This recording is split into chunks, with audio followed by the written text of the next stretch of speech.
Hi, everybody. It's Christine back again, and I'm with Erica again for an expansive conversation, and I'm really excited. We're here to just really bring a lot of good energy into the space, healing energy, compassionate energy, energy of understanding, communication, expansiveness, and clarity. And so we just hope that you get an amazing, something amazing out of this conversation that we're bringing to you. We did just tap into our guides, into our higher selves. So everything that comes through is with the highest intention to bring you clarity and understanding, empathy, and just a sense of closure or peace with something within yourself.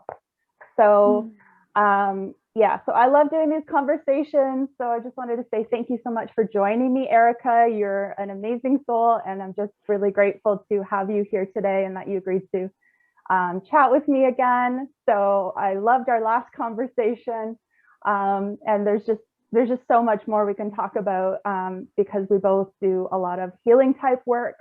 And I think it's also really important to remember that, as we kind of move into this new energy, the healers are really stepping up and stepping out.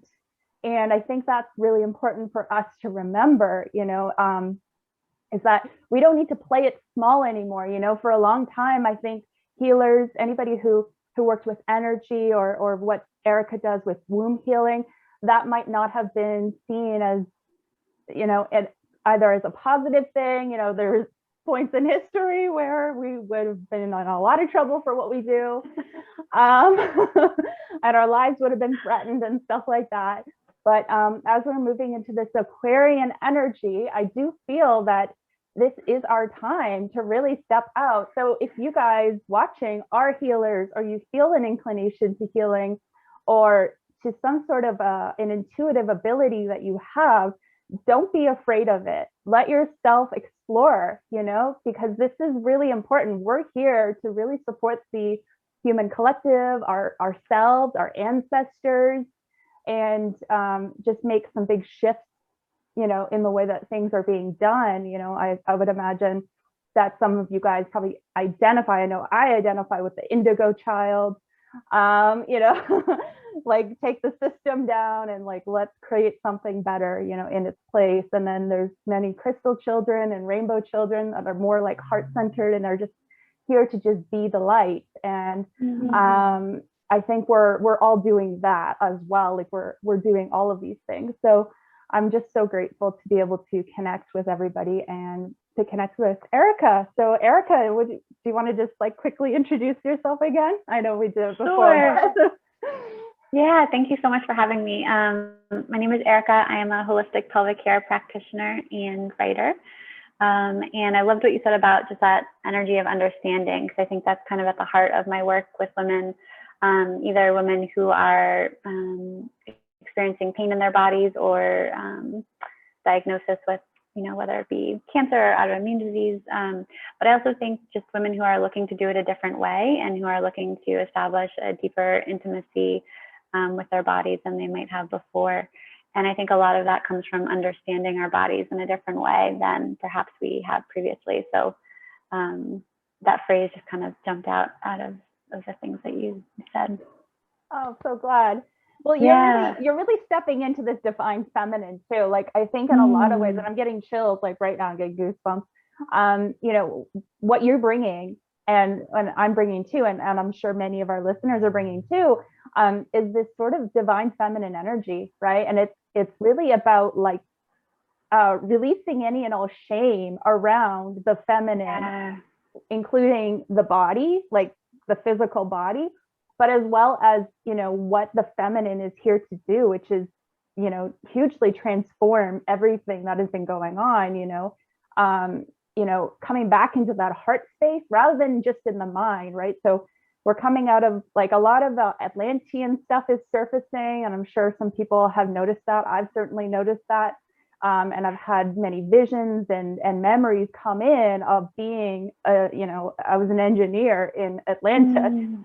And I was just genetic engineer. So I was engineering stuff that probably, is on par on what's happening in some ways today, where we're messing with genetics and things like that. But unfortunately, you know, with the lack of connection to the heart, that inevitably leads to a sort of a destruction, a self-destruction, if you will, societal self-destruction, because you're no longer coming from that heart space or that compassion space or that sentience, understanding and acknowledging sentience and consciousness.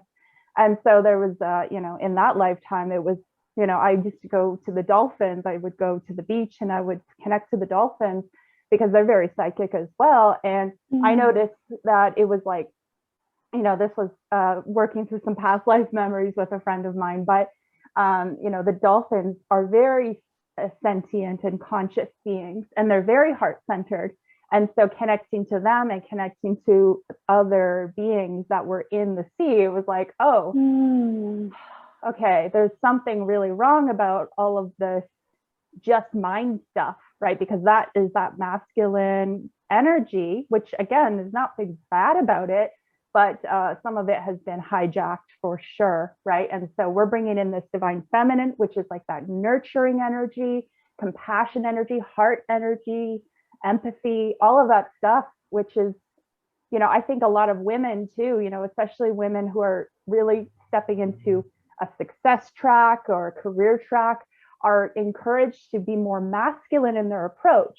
And again, it's not an attack on masculinity. This is just an acknowledgement that balance is necessary, you know, and so that rise of the divine feminine is bringing that balance, and I think it's throwing some people off. What do you think? Yeah, I mean, it's funny. I think I love that, because admittedly, I think I have not ventured as much into past life work, but I think that what struck me in you describing that is that there's a part of you that is drawn to the dolphins almost innately to provide that balance from some of the more mental based, whether you want to call it masculine work. And so I think what that brings up for me is that there's always this deep desire within our bodies to balance, to heal, to sort of lead us towards a more balanced place. And when you start to realize that our bodies really are our ally, and that they are really, you know, looking out in our best interests in that way, trying to keep us safe, things that it may have learned before that, you know, it's acting in a way that's protective. You can start to kind of befriend your body in that way, which can be really beautiful. And to your question, or to your, what do I think about that? Yeah, I mean, I think that I'm with you that I have, you know, a lot of certainly times in my life where I've operated from this very action-oriented, achievement-based, mental, masculine place. And so I can understand for anyone who's kind of finding themselves there, why they're there. I also think that there is this other piece that is sort of screaming for our attention right now. And that can be scary for some and disorienting, and sort of like what, seeing it as something that's in competition with the masculine even, so that you're, you know, the feminine is trying to overtake the masculine. But really, I think, you know, I had a conversation with a colleague who's also doing holistic pelvic care, and she's the one who had introduced it to me originally. And she was saying that she had talked to a mentor of hers about the fact that, you know, she's doing some more work and wanted to make sure it was okay with her. And her mentor said something like, you know, this isn't mine. Like, the more people that are spreading this work, the better. And I think that sometimes we can get into that like competitive, well, if the divine feminine is rising, then, you know, it's going to take over the masculine. Not so. In a way, it's almost like taking a step towards something that is more balanced, but to still rely on that masculine and it to rely on her as well. So there's that beautiful union that happens. And so I think when people are getting kind of triggered or sort of tripped up by this, like, well, this other thing means there's no place for me. Not at all. And that's what's kind of so beautiful about the feminine, is that it's not operating from this place of me over you. It's operating from a place of unity. Us. And Yeah. So, and I think like to your point too, like I even sometimes, I work with women about this and still find myself tripped up in like the whole, if I'm not busy, I'm not worthy, or if I'm not producing, I'm not, all that kind of stuff. And really allowing myself to receive. I'm definitely still in my own journey with that, but I like to think that at least I'm trying to listen and trying to work with it in that way. Oh, I love that. And, it's funny that you're bringing up this, the feminine is not trying to overtake the masculine. That's the wrong way to think of it. And I know that there have been things in the past that have suggested that that was the intention of the feminine, but it's never been that, because it's like, if a person were to think that they don't understand the divine feminine, right? That's potentially maybe more of a wounded feminine energy. But when we're talking about cosmic divine feminine energy, we're talking about truth and creativity and birthing and receiving, but birthing of ideas as well as, physical life, right? Yeah. Yes. Yeah. Yeah, go ahead. No, just that I talk about that a lot. Even I just did a workshop on Tammy Lynn Kent's book, Wild Creative. And exactly that, even when we think of our womb space, I think so often we think of it as, just for bringing life into the world, but really it's anything that we're bringing in from any creative standpoint, even just like the idea of like what you want to make for dinner, or something as big as like a business, or whatever intention you want to bring into, when you and I meet, what is the intention we're bringing to this conversation? All of that can originate there. With Tammy Lynn Kent's work in Holistic Pelvic Care, she talks a lot about how the ovaries are going to necessarily affect the balance of our womb space. So if we're, our right side is our more masculine side, and our left side is our more feminine side. If we're really sort of heavy on that masculine, action-oriented doing, producing, and not allowing ourselves to receive, not allowing ourselves the rest and the nourishment, that's going to affect then, the energetics of our womb space as well. And so that can then sometimes, it's fascinating, for me I've operated mostly in the body space in my life, to see how that then manifests in whether that's like cysts or cramps or congestion through the pelvis or pain through the pelvis, and all of that is just fascinating to kind of see how the energetics play into then our tissue and all of that. Well, and it's like it's kind of stagnation, right? Like I don't know about you, but when I was dealing with, and I'm still dealing with it, I'm dealing with endometriosis.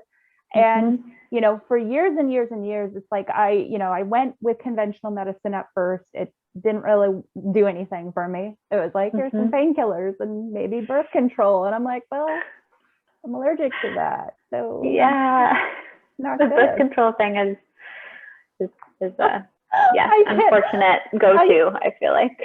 I can't even take it. I was like, I had a migraine with aura, and they were like, so you can't have this anymore. I'm like, well, why not? Just give me a different one. They're like, nope, you're actually allergic to it and you will die if you continue to take that. Wow. And I'm just like, awkward. So then it turned into this journey, of course, for me. And so went into the traditional Chinese medicine. So, and then I did a lot of acupuncture and all these different things, right? And it was a journey. It was like not one thing solved all the problems. And so, of course, when we're talking about these issues, we're talking about energy stagnation. I remember that's what a TCM person told me. They're like, yeah, you're suffering from stagnation. It's stagnant energy. Well, why is it stagnant? And that created like this whole journey of like all of these discoveries within myself, and then also understanding other women too, because it's like, okay, well, other women are dealing with this kind of stuff too, potentially, like, whether it shows up as endometriosis for them or something else, issues in relationships, other issues with the pelvis, and, can disconnect from themselves, disconnect from the world around them. There's, I find all of these different things that we try to throw at the problem actually just is a big distraction from actually looking at what it's trying to show us. Sure. Yeah, absolutely. I think even that word stagnation, you know, if you're thinking again back about that feminine masculine balance, that when things are coming in and things are going out in sort of like that cyclical form, then there's sort of that flow and that movement. If we're only tapping into one side and one side's getting depleted and one side maybe even absent, you know, that's gonna, I think of almost like a riverbed and the water being a little bit brackish and just kind of versus like when it's really flowing. And so, you know, I think from, again, sort of the former, I guess I still am an occupational therapist, but I don't identify as that as much anymore. But when I think about, okay, so what are some tangible ways? Because for me, I think, you know, I am very earth oriented in my astrological signs. And so I'm always coming back to like grounding in the body. And so when we use our, you know, our touch, our attention, and our breath are sort of these three mainstays. And so bringing our hands to our pelvis and sort of bringing our attention or our, you know, what different visualizations that you can bring, and bringing our breath. It's a beautiful way to kind of get some of that stagnant energy moving. And I think, you know, it's beautiful when you say the divine feminine, because I almost see my shift in approach as more of that divine feminine. I think 2 years ago, I was very much like, you need to have manual therapy done. We need to get the restrictions out of your fascia. And I think still fascia is this beautiful, again, like interface between the physical and the energetic. Yeah. But there's this whole other realm that, it's again, only part of the picture. Exactly. It's like you could only see half of the picture. Exactly. And now that you're coming into these new levels of awareness, it's like now the bigger picture is starting to become clear. And you're like, oh, okay, I had that right. It wasn't wrong, but it wasn't the whole story. It was like, I just got a piece of the story. Well, here's some more pieces. Okay, well, where do they fit?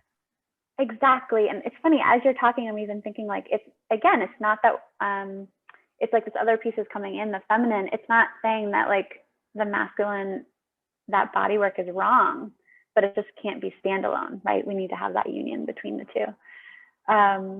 Like integrative medicine, the concept of integrative medicine, which I really love that idea, because I think everything has a place.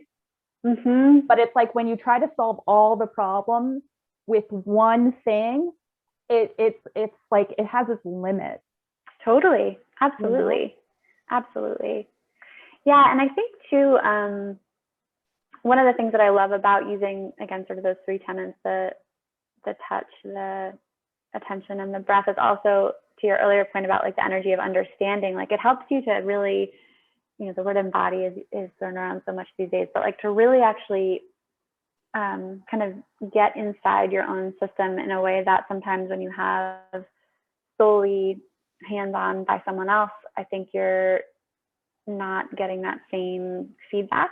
I think, again, the hands-on work can be beautiful for other kinds of feedback, but I think that my understanding of this divine feminine is that she's also really fostering this connection with self and this, again, this energy of understanding to really become intimate with your own shape in a way that is separate from a practitioner telling you what they see, or a doctor diagnosing you with something, or, you know, all the sort of like external guidance, which can sometimes be really beautiful guidance, right? Like there's the doctors who might say like, just give you birth control or something like that, which again, no disrespect there, but sometimes I think that that's not quite looking at what's actually happening. But there's also practitioners who do a beautiful job guiding you, and that's to be said.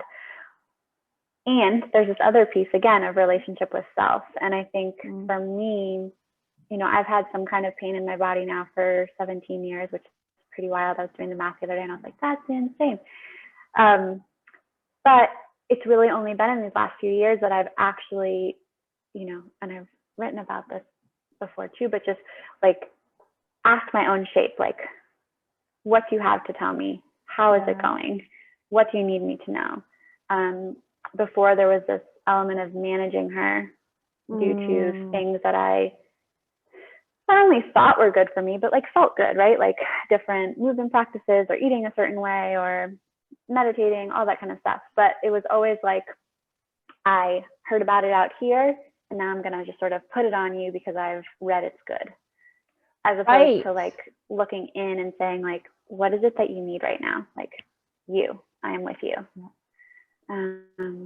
That's that creative force of the divine feminine too, right? So that divine feminine, like a friend of mine has been supporting me through through some of this, or some of my more recent realizations of, my cycle and stuff like that. And one of the things that she brought through and through connecting to her, and it was like something along the lines of like birthing creativity through the egg, and it's not just about fertilizing or not fertilizing an egg or whatever. It's like we'll consider this a point of creativity birthing through. So it's like maybe embracing that regardless of like what's happening in the physical, is like what is birthing through this month in terms of creativity and ideas. Totally. What is being shown to me? And I've like been trying to dive more into that. And a lot of my stuff, like when I tap into stuff, it's like I'm tapping into like ancestral DNA stuff. I'm tapping into star systems. I'm tapping into my higher self. I'm tapping into past lifetimes. So when I come across, say, a new healing modality, which I'm constantly coming into an awarenesses of new healing modalities when I do my work, because it's like I'm just open to connecting to these new modalities, but they're not actually new. They've existed. It's just that I'm remembering them. And one of my biggest interest points is about the DNA. So I'm constantly going back to like, okay, let's look at the non-physical DNA. What is here? What is it trying to tell me? What's it trying to show me? What's the memory what memories are locked in here? And so every time I connect to a new client or a new person, it's like a new healing modality comes through, and it's like, you know how to do this, do this. But it's like, I'm not going out to the world to take a course or read a book. Not that there's anything wrong with those things, but I love doing those things. I'm quite the academic. I love that kind of thing. But I realize that the more aligned stuff is actually going to come through my own self searching and looking at my own mental processes and things that are coming through, that are downloading through, and not just from the upper chakras, but also apparently through the sacral, right? Which is where, the womb is, right? So it's like, wow, okay, that's really cool. But how many people do that for themselves? Right. And are they just trying to take, like you said, sort of take this suggestion that worked for so-and-so and try to apply it to themselves? And that's not a bad thing, because I love experimenting with other people's ideas and things like that. It's like, oh, well, that worked for them. Like, let me just try that out and see how it goes. And then, but my biggest issue was like getting into this idea that they had the answers and I didn't. Right. Yeah. And it's like, no, they just have a piece of the puzzle. The reason that you're drawn to it is because there's a resonance there. You recognize yourself in that person or in that modality, maybe they're showing you, or that thing that they're showing you, that piece of information they're showing you. And possibly that's not necessarily the answer, but rather it might be an expansion point where when you dive into it, like you unlock it with like a key, like I call them the energetic keys. And I always have, like when I look down at my astral self, I'm like, I see this huge ring of all of these keys. And I'm just like, what's going on here? And when I work with other healers, even, I find myself astrally, I'm like giving them keys. I'm like, why am I giving people keys? Like, what's up with that? Right. So I haven't really dived into it too much on that, because I thought, oh, that's interesting. Like, I wonder why I'm doing that. But it feels like, so if I work with a healer, usually I teach them how to heal me. So I'll say, hey, I think we need to do this, because I'll get downloads from my higher self saying like, Christine, you need to tell them to do this thing. It's like, but that's not their modality. Yeah. So what? Give them the key. That's how they can help you. And I'm like, is this supposed to be the other way around? And it's like, no, because you're the powerful one here. You need to be stepping into your power, owning your power, owning who you are, right? Whatever that is, right? And so that goes for everybody watching. Own who you are, whatever that is. Yeah. And I think that would be the ideal too, where the healer that you're with is able to just hold enough space and make it not about their ego, that's exactly what's almost supposed to happen, is like the healing becomes an exchange. So exactly. Which I think, again, after having been in sort of a more, I don't want to say more traditional, because I think I've always been drawn to sort of these like alternative modalities in OT, but there certainly was this pressure to like have the answers, to be the sort of expert in whatever this is. That's just like not sustainable. And also it's not really then, you know, in school they always talked about like patient-centered treatment, but it's not really like what you just described is so centered to you, Christine. But that I think really only comes from when, as a healer, you've done the work that you're really empty when you're sort of entering that someone, and that then there's room for them to come in. Full on divine feminine receptive mode, right? It's like being in that state. It's just like, because then you can receive, like, that's how I approach it. It's like I can receive what my client needs. Because I don't go in thinking I'm going to fix them or I'm going to heal them. My intention is that I want them to come out with some sort of a healing, obviously, but it's like, well, whatever it takes is whatever it takes, and whatever comes through is whatever I need to do. And I'm not going to try and like, well, we have to do inner child work because that's what we do in session 1. Like, no, not necessarily, right? Like, maybe today in this now moment, they need me to just to channel some of their higher self information about how amazing they are, or that they really do know what they're talking about, or that they can trust themselves. That could just be what they need in that moment, right? And then maybe another day we do inner child, but I never try to like plan the session before I do it. It's like I just show up and I'm like, no, my higher self guides me and tells me what it needs to do. And then the other person's higher self says, hey, Christine's higher self, like, we need to do this. I'm like, okay, how do I do that? They're like, you do this, this, and this. I'm like, okay, cool, we'll do this, this, and this. And that's it. It's just like being a channel for information, for support, for whatever energy needs to come through, like you said, holding the space. The other thing that I think I just wanted to touch on from what you said earlier about sort of like recognizing that the higher chakras were not the only place where you could get information from, and the sacral chakra being a place where you could, that I think that I just wanted to say for anyone listening that it's also very understandable why people aren't able to drop down into those areas, because they don't feel safe to be there. And, you know, this is outside of any sort of obvious trauma to that area. But just the fact that a lot of the, you know, messages that we've gotten around that, or the shame, like you said in the beginning of the conversation about that area, it doesn't all the time even feel like our own. And so it's pretty remarkable even to observe both within myself and with clients, just how it's so automatic to be here. And again, not as a shortcoming, but just as that's what our systems have learned to be safe. And so I share that just because I think that, you know, years ago, people would say things to me like, oh, you overthink things and all that. And I sort of looked at it as like a negative, but it's just that that's how my system had learned to be safe, is to just be in this area. And yet there's so much potential and wisdom and beauty and pleasure and creativity in our, I sort of call it our pelvic reservoir from the Tammy Lynn Kent framework.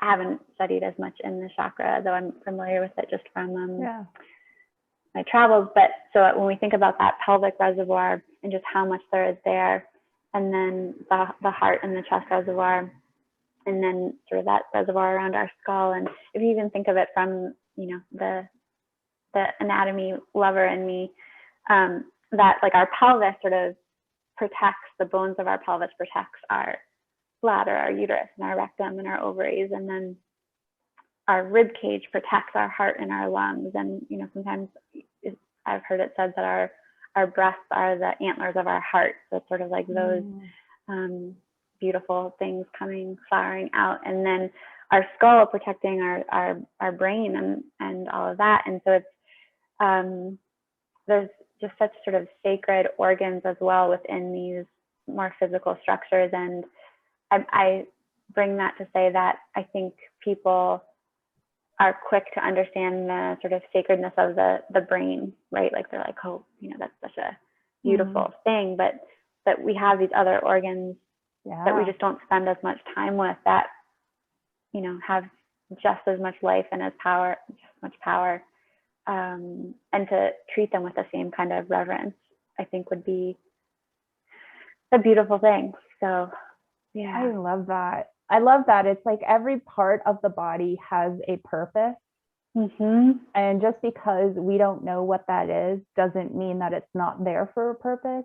You know, it's like, you know, it's really interesting, like how quick, like you said, we are to just sort of dismiss those things and like get rid of certain things, even, you know, it's like a cancel culture of the human body, I think. And that's really upsetting when we tap into that, because I'm tapping into like my heart energy right now. My heart's like, this makes me sad that people, you know, try to hurt themselves in that way, right? And again, I'm not blaming anybody. It's just sort of like, it's the way that society has programmed people to really only value the brain, and everything else is expendable somehow. And it's like, but what if it's not? Like, what if like you chose to be in this body with those organs, with those bones, with all of those things, right? And it was there for a reason, because, well, this leads me into the sort of conversation around cellular memory.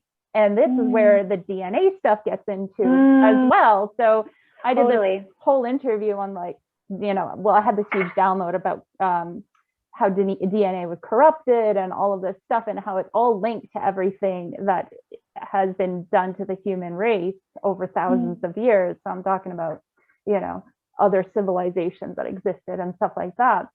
And, you know, when humans were light beings and then they came down, you know, that's a theory. Not everybody is going to agree with that. That's okay. You do you, boo. But my feeling is that we came into physical form as light beings, and that's the Lemurian sort of concept of looking at things. And so, you know, but like what happened between Lemuria and Atlantis, and, you know, the many Atlantean civilizations. And again, somebody doesn't agree with it, that's okay. Like, just take what resonates and leave the rest behind. But yeah, so, you know, when I think about the body and the cellular memory, and then, you know, I may have mentioned this before, but I had a healer friend of mine who was a psychosomatic therapist, and, you know, was sort of explaining to me in a class that she was leading about, you know, how memories get trapped in the body. And so just removing things, or just dismissing things, or canceling things, if you will, doesn't actually stop that from occurring. Like, no, that memory is still there. Like, I had a huge thing with my teeth, and I think teeth are really, really misunderstood in our society. Yep. And I would agree. The wisdom teeth are actually a direct connection to your ancestors. How many people get their wisdom teeth removed? I'm not saying it's good or bad. I'm just saying it's interesting that those have been targeted and they're connected to ancestors. But in general, your teeth are, and your teeth tell a big story about what's going on in your body, but also what's been going on in your family dynamic and what's going on in your DNA too. Right. And so, but none of those things have to control you. They don't have to decide your destiny or any of that stuff. You know, I love the concept of epigenetics, because it really tells you that you are still you get to create your reality regardless of your genetic predisposition, because those things can remain dormant and stuff like that. So that's like a whole other thing. But you know, so connecting to the body, connecting to the cellular memories, I mean, I think this is so important. And I think this is really leading edge in a lot of ways, because I don't know a whole lot of people. I know Cryon talks about cellular memory, and I know there's a couple of channelers out there besides that being who talk about it. And It's just fascinating. Even if you don't buy into all of it or understand all of it, it's an access point. It's a key to something else. And this is sort of like, we're not limited in any way, shape, or form. Like, we can dive into these things and we can start to understand these things and to develop that relationship with our bodies, understanding that they're basically like a living library of memory. And, apparently this was channeled by Cryon, but I actually got it like, and a friend of mine said, oh, Cryon channeled that. I was like, oh, I didn't know, because I don't listen to him all the time. I used to years ago. But one of the things that came through was, it was about the Akashic records and how the Akashic records are, you've got some in the 8th strand of DNA, then you've got some in the 12th strand, and then you've got some in the light body, which is where your like more of a galactic connection is developed. But it's like, regardless of like whether or not that's actually true, like I feel it's true because I've connected into it and I've actually gone into these libraries, astrally and stuff like that. But it's like that means that everything is on the inside, not out there, right? Those things out there just like are triggers. They're like activations, triggers, like, hey, you remember who you are? Do you remember who you are? Do you remember what you know? Oh shoot, yeah, I do know this. I do know this somehow. So yeah, I don't know. This is the water sign in me. I'm just like a little bit all over the place. But it's fascinating. It's like we're so limited to our current understanding, which is a great thing. I think actually it's a good thing, because that just means that there's more to discover. And there's no such thing as like, science knowing everything. It sure as heck doesn't. It's like that much, right? Yeah. And so when we get sort of dogmatic about what is, it's a little bit limiting, I think, in my opinion, because then we can't actually explore more, because now we're pigeonholed into this dogmatic belief system of this is how things work, when most scientists know that in fact things are always changing. The way we understand things is always changing, and that is the point of science, I think. And I like that concept of like science is just modern day magic, and it's like they're one and the same thing. I really like that. But anyway, just to get back to the body and all of this, whatever is going on with it has a purpose. And I think it's sort of, it can be a really interesting point to take in, or a mission maybe even, to just understand that more deeply, understand why our bodies are functioning like this. Is that actually normal, or are we out of balance, right? Like, are we really too much in that masculine energy and too much in our heads about things and not connected to the body? I know for me, for sure, I get that. I struggle with that, because I'm like all these things are happening. And so, I work with earthy people actually typically, and I'll like end up, they'll be like, Christine, you're in your head too much. you're out in some other galactic star system. Come back to Earth. I'm just like, but why? It's so boring. I'm so limited here. Yeah. No, for sure. Yeah, gosh, there's so much that I could respond to that I'm not even sure where to dive in. But I think the sort of most obvious thing, which two obvious things that I really agreed with, were just this idea of, I love that you refer to our body as a library. I think that,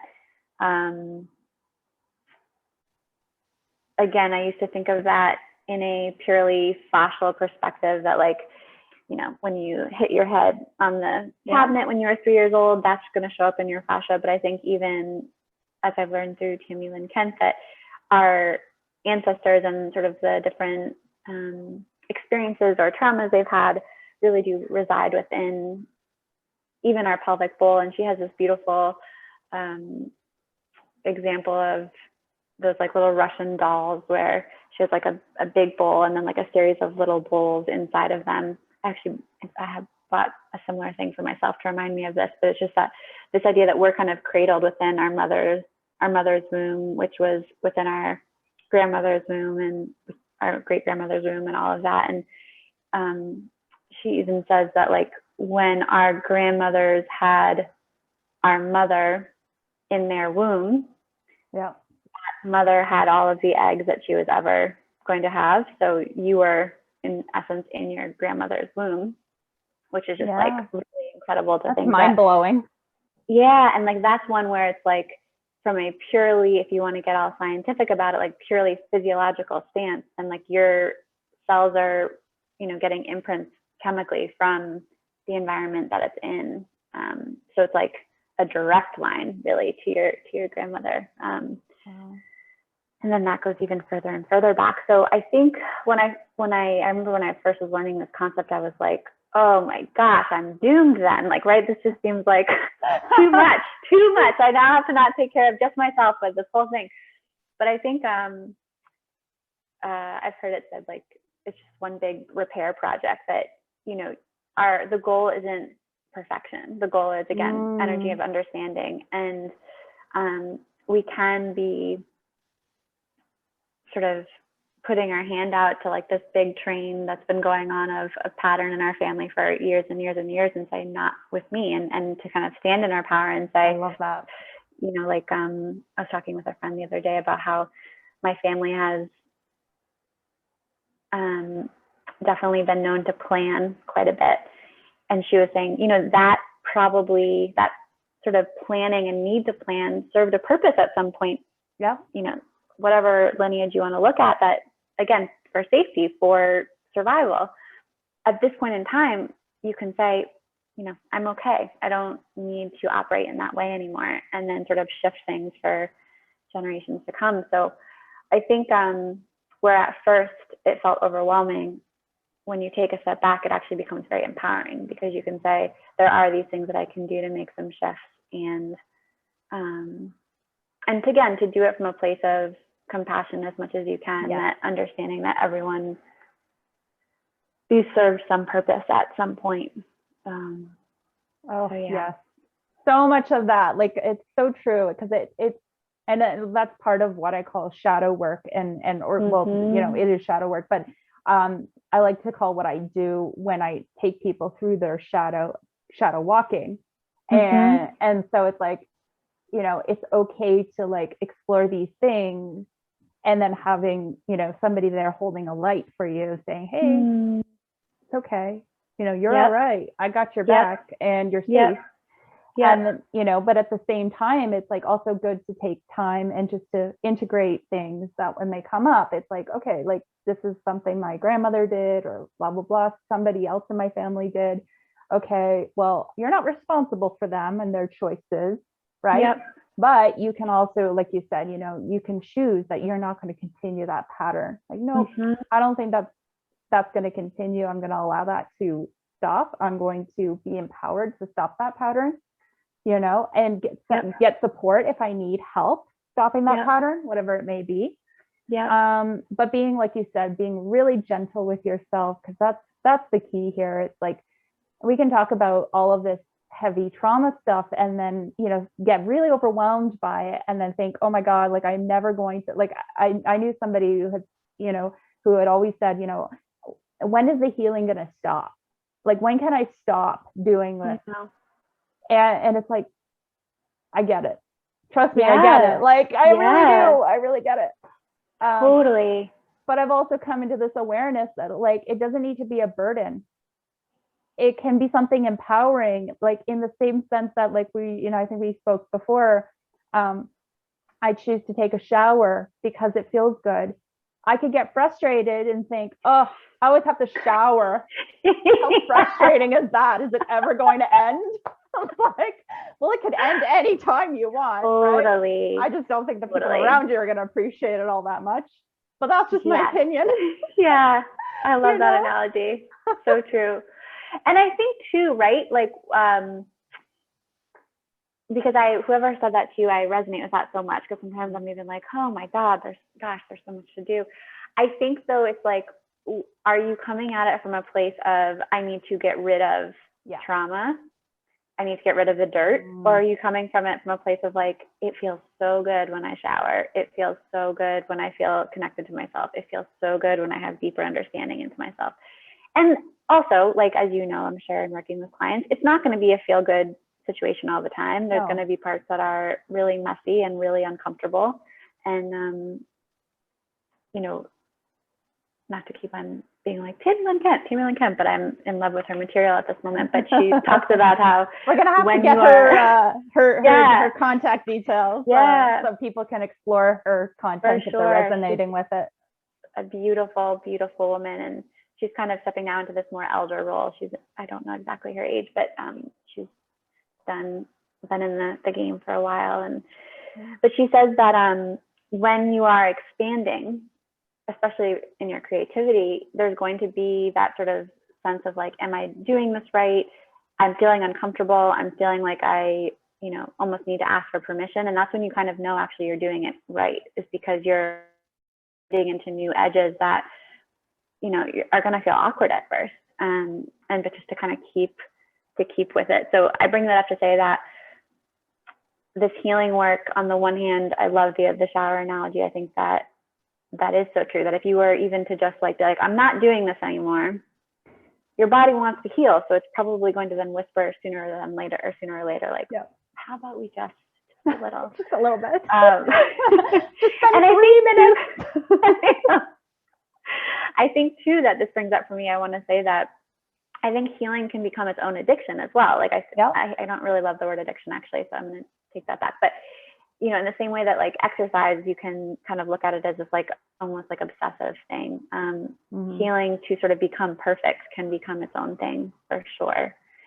So you want to be mindful of that. But I think at the heart of it, it is something that helps you feel good and helps you, just grow more into who you can be and who you are on the world to be and all of that. So I think if we can look at it as less, and I say this even with clients when it comes to like, you know, any exercise programs I'm giving them, that like to look at it as less of a to-do and more as like an opportunity to connect with yourself. And maybe you say, well, I don't want to connect with myself because I don't really like her, but that's okay. You don't even need to like her right now to start. You just need to like give her attention and a relationship will build from there. So yeah, like little baby steps, you know, it's really, I think it's, because that is that divine feminine coming through again as like the nurturer. The nurturer is not going to be like, the true divine feminine is not going to be controlling, manipulative, or overbearing. Or try to make things happen. That's not divine feminine energy. You know, I know some people grow up with women who are like that, and I totally, it's no shade on them, because it's like we're all doing the best we can with what we know. Ultimately, I think. 100%. And we're not very supported in a lot of ways. You know, there's a lot of lack in that kind of regard. Like, okay, I want to be a better this or a better that as a female in my life, and it's like, well, I'm trying to keep this person safe. I need to do this, this, and this, and it's like nothing wrong with that desire. It's like coming into the awareness of like, where am I going a little bit too far with it? Is there a better way that's more balanced and aligned to do this with, right? So you know, that really resonates so much. Because I think, but we don't want to demonize people for being that way, because there's a reason like they are feeling that way, because it comes back to that feeling of safety. It's like, this is how I can feel safe. Okay, well, does that actually work? Maybe not, right? And then so like, okay, well, what would work better? Let's try something that will work better. And if you're somebody if somebody else out there is listening and they're like, well, my mother was like this, or my other female provider was like this, whoever it was, right? How can you come into peace and understanding that like they were really doing the best that they could? That doesn't mean you don't get to have strong boundaries. And that doesn't mean you don't get to do healing work on yourself to reconnect to yourself. And at the same time, live your life, you know, like a human, right? Because again, like you said, healing can become its own sort of like obsession, and we don't need to be obsessed with it. It's just us. It's just more of us. And that's okay too. It's like, finding the balance, I think, is ultimately the goal, I think. Totally. Yeah. Totally. I love all of that. That's really beautiful. I'm so glad that we got to talk. I want to actually just ask you though, because I know you mentioned, we paused there. I know you mentioned that you have a there you go. Sorry, the stable internet. No, we're good. I know you mentioned that you have a workshop coming up this weekend, and I'd love to hear about it. And I'd love, definitely send me the link so that we can post that in the description box below when we post this. Sure. But tell me all about it. Tell me who it's for, what you'll be doing, and why you're excited about it. Yeah, thank you for the opportunity. So it is an in-person workshop. So I think, whereas most of my workshops have been virtual, this is one of the first ones I'm doing in person. I recently moved to Beacon, New York, the community here. And it is an opportunity for women to reconnect to their wild feminine. Again, influenced a lot by the material that I've spoken about with Tammy Lynn Kent. And there is going to be a little bit of a portion of, in some of the study that I've done, there's this wonderful, I think she's a midwife, Sherry Winston, and she talks about different ways to know your sexuality. And she does talk about how anatomy can really help our imagination when we have those like physical landmarks. So in the workshop, we'll be going over a little bit of the physical anatomy, not out of a textbook, but out of sort of bringing your hands to your own shape and, saying, okay, this is where this is, and this is where this is. And then using those landmarks with self-touch and breath and visualization to get insight into either whether it's imbalances, whether it's like physical imbalances like pain or congestion, whether it's more of the energetic that you're kind of stuck in an area creatively, and to sort of start to understand, like we said earlier, I refer to it as the womb space, but that sacral chakra as a deep source of a well of wisdom for us to utilize, and really just to start to develop relationship with that area. I think that, I've worked predominantly within the medical space where people have these defined diagnoses, and I'm really interested in working with women who are not only coming from a place of diagnosis, but just curious to relate to their body differently and curious to develop relationship with their body. So I do work with people virtually. So for anyone listening that is interested in exploring more, would love to explore if that feels like a good fit. But yeah, I think that especially as we're kind of coming out of COVID and finding our way, connecting within groups of women can be such a powerful adjunct and place to land. So I'm excited. Oh, that's amazing. I love that. Yeah. And so, so if anybody is in New York, right? Like, in like the Hudson Valley area. Yep. Okay. So that's where, if you're in there, you're there this weekend, definitely go check out Erica's workshop. We'll definitely have links below so you can find out more. You can contact her directly and stuff like that and figure out what you need to do and what you need to know. Great. Thank you. But yeah, that's amazing. I'm so excited for you. This is, it's really synchronistic how we connected to begin with this week. Yeah. And, it's been a while since we last connected. So I'm just so grateful that you were able to make some time in your schedule. And and it's just so exciting to see that you're like really shifting into this into what you're doing. And like I said, what we're doing is so important right now. More than ever before, I think a lot of women are becoming more sort of like embracing this idea of the healer and the role of the healer and what we're here to do. It's like, it's not that we're here to fix you, it's we're here to show you, hold space for you to support yourself and to, really get to the root of like your own understanding of like what you're here for and why you might be suffering with this or that or the other thing, right? It's like having that sort of peace, I think, is really supportive and like it helps it helps you to come to peace with things. Like, I think a big part of shifting is coming into sort of an acceptance of what was and what has been, and then we can start to make that change. I think there was a psychologist that said that, but I just really liked that. I'm just paraphrasing, obviously, but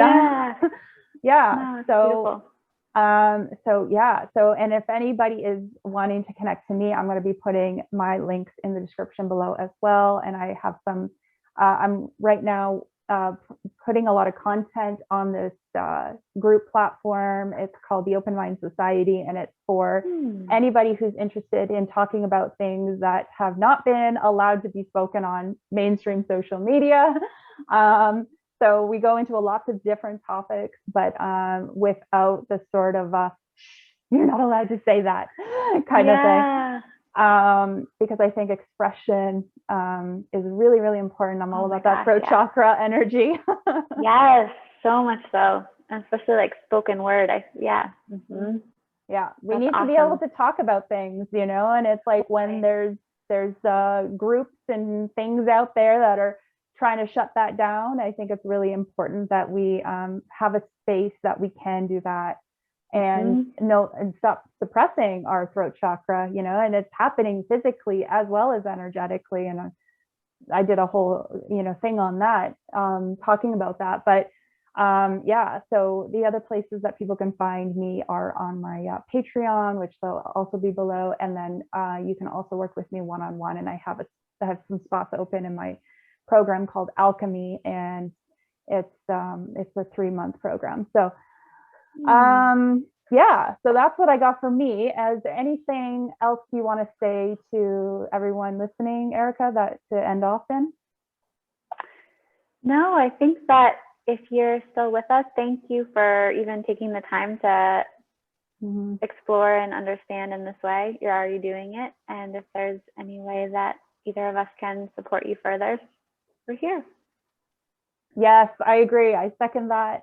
Thank you, everybody, for being here, for joining us, for, you know, spending your time with us. Definitely share, definitely subscribe, definitely like if you liked the video, and you know, tell somebody you know about us, or send the video to somebody if you're like, oh, so and so really needs to hear this. You know, it's really good that we can kind of open up these conversations so that, you know, people don't feel so alone anymore. I think a lot of people feel alone in maybe what they're going through and dealing with. And so I think it's important that we let people know, like, no, you're not alone. Like, there's other people who are going through stuff, and, you know, connect to those people. Don't try to convert the people in your life who aren't supporting you into trying to support you. Rather, go and look at, you know, other potential avenues where you can, you know, have those conversations that you really need to have, or get the support that you really need to get. You know, that's a whole other conversation, but, you know, really come back to yourself. Like, you know, we've been saying this whole time. So thank you again so much. Have a beautiful day, guys. And we'll talk to you all soon. Take care. Bye. Bye, guys.